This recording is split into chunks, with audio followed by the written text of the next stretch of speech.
So we just saw pictures of Philip II Habsburg and Charles V Habsburg and the Habsburg Lip, as well as the famous Condottieri statue, the equestrian statue in bronze. And I showed you two very serious documentaries on the Spanish Inquisition. Now we're back. Miss Velasco. Yes, sir.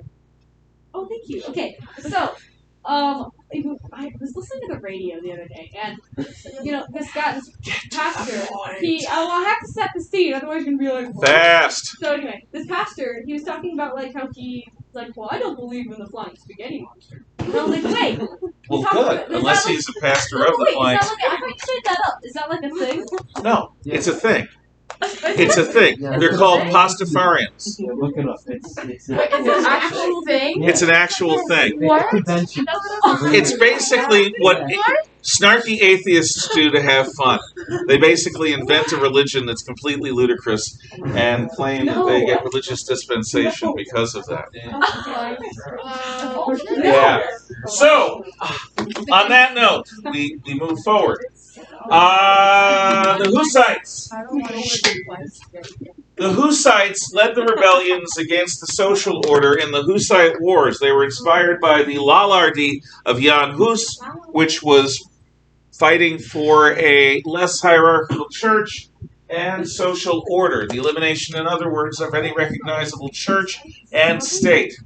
In the Czech lands of Bohemia and Moravia, the Hussite Wars were an absolute utter disaster.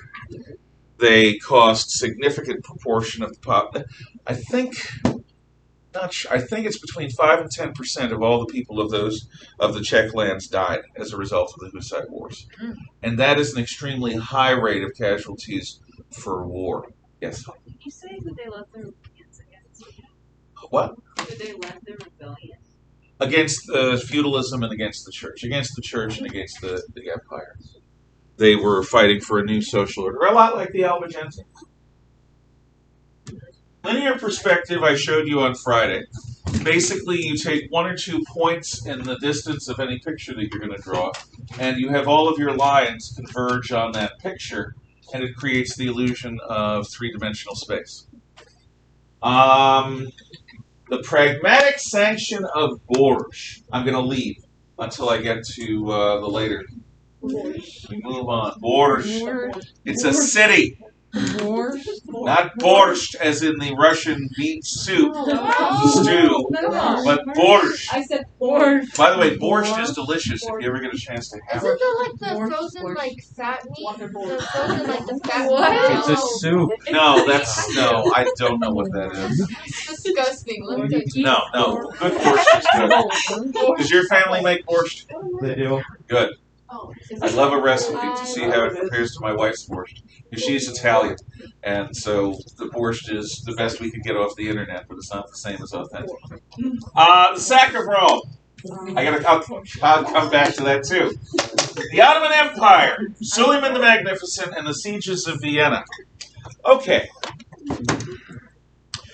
More powerful than Spain, more powerful than the Habsburgs, are the Ottoman Turks in the early phase of early modern Europe. These guys ruled from the Atlantic Ocean across the North African shore of the Mediterranean Sea. They rule most of the Middle East. They rule Anatolia, which is Asia Minor. And they also rule Greece, Bulgaria, parts of Serbia and Macedonia. And they are advancing to the heart of Europe, deep in the heart of Europe, with the city of Vienna as their goal. If they take Vienna, they believe they can crush the Holy Roman Empire.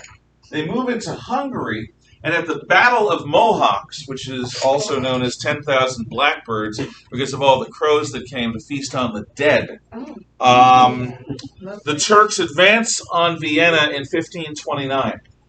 Now, I guess what I'm going to have to do is come back to that, too, because there are video things I want to show you. I'll come to it. The Turks have a type of soldier, vocab word you're going to want to write down, called Janissaries. It is spelled Jan, as in November. Nissaries. Janissaries. Jannissaries. Janissaries. Jannissaries.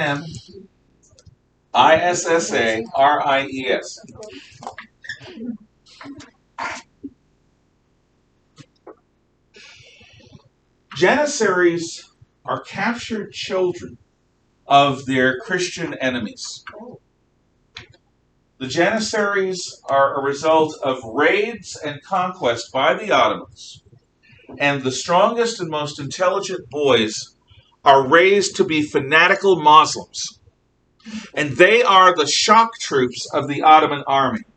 They are extremely good with firearms, with polearms, with missile weapons, crossbows and bows. They're good on horse, they're good on foot. They are thoroughly dedicated to jihad, and they are willing to die in battle. Now, one of the things that people face when they face the Janissaries is the hard prospect that it may be your brother, or your uncle, or your father, your son. You could be defending Christendom against the Turk, and suddenly the first units that come at you are composed of your relatives because they were captured 20 years ago or 15 years ago, and they were raised to think of you as Satan and to take over your lands. The Janissaries work. I will show you Suleiman the Magnificent and play a relevant song.